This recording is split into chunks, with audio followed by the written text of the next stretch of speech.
मुझे लगता है ये 400 पार वाला नारा भी बहुत पहले दिया गया था, अभी ये घोटाला कांड नहीं हुआ था। और 195 की सूची प्रकाशित हुई थी सदस्यों की। 543 में 195 की सूची प्रकाशित करने वाली पार्टी 400 का दावा करने लगी। उन्हीं के एक सांसद ने, भीतर उसके गैस बन नहीं थी, सच्चाई उसके मुंह से निकल गई। उसने कहा हम 400 सीट से ज़्यादा इसलिए चाहते हैं कि अगर 400 से अधिक सीट हमें मिल गई तो हम देश का नया संविधान बना देंगे। ये बात विपक्ष के लोग कहते थे कि लोकतंत्र खतरे में है, संविधान खतरे में है, तो आम जनता को बात नहीं समझ में आती थी। लेकिन अब भाजपा का सांसद खुद ही ये बात कह रहा है। और जहाँ तक 400 सीट जीतने का है, उसके साथ एक बात और कही जाती थी कि यूपी में 80 में 80 है। तो क्या कहा जाए, 51 सीट आई, 51 सीटों के नाम आए और बाकी सीटें अभी तक एक और सूची आई, उसमें यूपी के एक भी नाम नहीं छुए गए। आ जाएंगे, सब आ जाएंगे, लेकिन अगर 400 सीट आ गई तो गाजीपुर की जनता को आज तथाकथित कुछ आप ही के पत्रकार बंधु कहते हैं कि जातवादी लहर में बह गए और विकास को तरजीह नहीं दी। छुपाते हैं सत्य को। गंगा के पुल को कोई नकार नहीं सकता, लेकिन बीएसएनएल का संचालन करता कौन था, इसको आप छुपाते हैं। कभी नहीं कहेंगे कि मनोज सिन्हा संचार मंत्री थे। दुनिया के आधुनिक सिस्टम से लैस हमारा बीएसएनएल 21 लाख करोड़ रुपए का बीएसएनएल मिट्टी में मिल गया।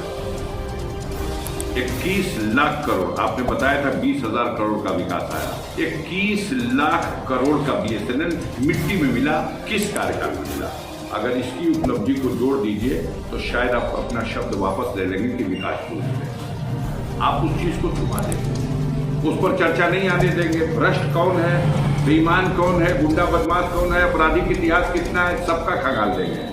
एक बार नहीं करेंगे कि इसी गाजीपुर में आपने जिसे ठग की संज्ञा दे दी कि ये ठग महाराज है, सबसे बड़ा ठग, और उस ठग ने श्री सिन्हा जी के चुनावी खाते में 25 लाख रुपया दिया।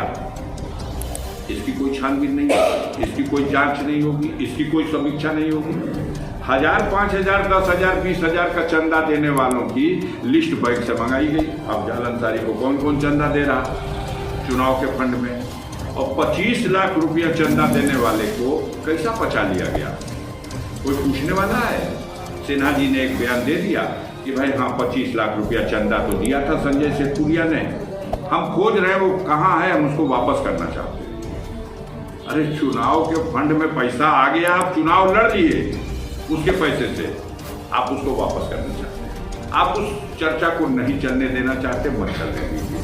आप जिसको फेल करते हैं, जिसको सबसे क्या कहा गया है एक वरिष्ठ पत्रकार की तरफ से, सबसे असफल मानते हैं, उसका चाहे जितनी गिनती कर लीजिए, लेकिन इस सवालों को जनता के आप छुपा थोड़ी सकते हैं। बीएसएनएल के 21 लाख करोड़ की इस कंपनी को, जो भारत सरकार द्वारा संचालित है, इसका भट्ठा बैठ गया। आप में से कोई कह दे कि हम अकेले बीएसएनएल के सिम पर अपना काम चला रहे हैं। खुद मनोज सिन्हा भी सिर्फ बीएसएनएल के सिम पर काम नहीं चला सकते, जो इस विभाग के मंत्री रहे। तो एक है कि एक तरफा समीक्षा हो तो होती रहे, जनता समीक्षा पूरा करती है। आप कहेंगे, एक बात और कह लें पूरी, आप कहते हैं कि जातिगत समीकरण भागे पड़ता है, दूसरा करे तो जातिवादी है। आप ओम प्रकाश राजभर से जातिगत समीकरण नहीं ठीक कर रहे हैं। आप अनुप्रिया पटेल से जातिगत समीकरण का संतुलन नहीं बना रहे हैं।